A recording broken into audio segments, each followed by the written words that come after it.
Jerry. He's the leading lawyer in our district who is helping also organize farmers. Nice to meet you, sir. Very nice.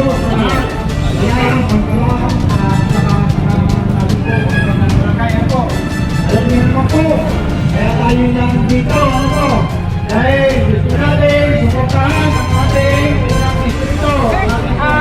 Galing po sa areas po Ano pong tangang, kaya po namuna. Kasama natin ang mga distrito sa unang distrito ng Batangas, mostly sa Nasuku at sa Balayan. At ang Sa Pilipinas, ano po, kaya po, tayo ay nakikisa sa kanyang haglingay. Pagkapa po natin at suportahan ang kanyang mga programa. Dahil sa kanya po, ang Batangayan ito ay siyang magmula. Sa pangunang ito ay siya ay nakarating tayo. Baba ang presyo Programang ito, sa kamay ng gobyerno. yun nga po, kaya po tayo na dito, tayo na po. Binigyan natin sa gobyerno lahat ng piling ay naibigay sa atin. Tayo po At may bababag. Hindi naman po natin inaayos ano po, yung pong mabawasan lahat ng bagay na po yan sa atin. Kaya sa inyo po lahat, maraming po salamat sa pagsuporta sa ating kongresyon. Maraming salamat po.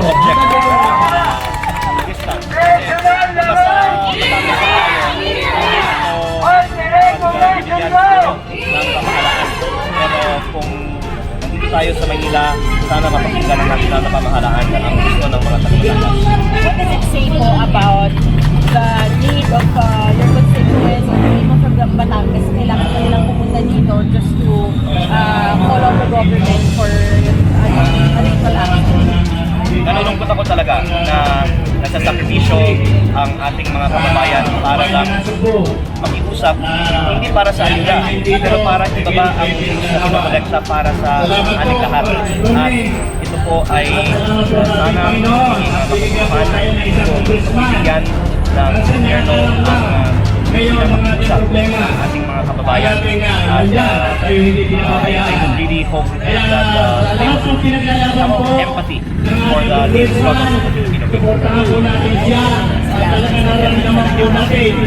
At siya, kung nararamdaman natin, ang sa atin ay nawawala. Kaya hiling po natin, at panagalan po natin sa lahat ng kasama niya sa panunungkulan, sa Kongreso, ay sana'y suportahan din siya sa kanyang pinaglalaban. Dahil kung siya lang po ang lumalaban sa usapin, lalo damdam natin at mahirap, yung taas ang presyo, nagmahal, diesel, kung ano pa man, na ipinatang lahat sa ating kursa, sa ating damdamin, sa ating buhay. Kaya kasabihan ng iba, ayaw ko nang mabuhay. Dahil sa hirap, nararamdaman po natin, lalo ang mga anak natin. Halos, ang ating mga apo, magulang, at ang ating usapin, sa maghihirap na hirap sa atin, mayroong isa tayong nagmamahal sa ating congressman, Dubiste, na siya ho ang nag-ahatid ng boses sa ating presidente sa lahat ng ating kasama sa panunungkulan. Hindi lang naman Nasugbu, hindi lang First District ang naghihirap, buong Pilipinas po ang naghihirap. Kaya ang hiling ko sa kasama ni Congressman na Kongreso na sa panunungkulan, sana'y samahan natin siya. Hindi ko kaya na nag-iisa na paglaban ang buong tao dito sa atin sa Pilipinas. Kaya siya po ay pinaalis, pero nandiyan lang siya dahil gusto niyang nakikita tayo na kung nasan tayo ay nandun siya. Hindi nakakahalos yan. Makatulog at ang iniisip niya. Yung dapat pinipigay sa atin, hindi na nakakayanan, kaya halos kalahati na lang. Kaya ramdam na ramdam niya. Kaya nandito tayo, naghihirap tayo, naiwan natin yung pamilya natin, gusto silang sumama para paramdam natin sa ating congressman ang ating suporta sa kanila.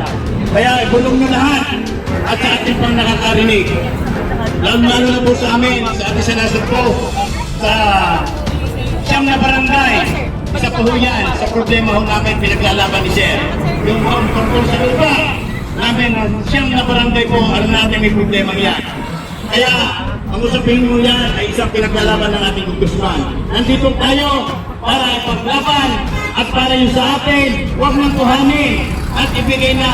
At panalangin po natin sa Panginoon na sana sanaan natin Guzman. Panalangin natin na ibaba lahat yung para sa atin hindi naman dapat maibigay at hindi naman dapat sigilin. Ang ibang bansa naghihirap, ba't ba tayo pintado? Ang ibang bansa ang nagigera, ba't ba tayo pintado? Ay hindi mo natin alam, samantala ang ating Guzman nandiyan. Kaya yung lahat po, kami pinagpapasalamat sa naghihirap at alam namin, 2 araw na huli ng iba, hindi pa 3. Hindi na nila alam kung yung naiwan nila. Kailangan na yun sa tamang bahay. Dahil ang kasawan natin ito, Sa kiki po? Saan? Ayaw kayo dito. Wala. Nasa gate sa kayo nung in-interview nung lalaki.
Magandang araw po sa ating lahat.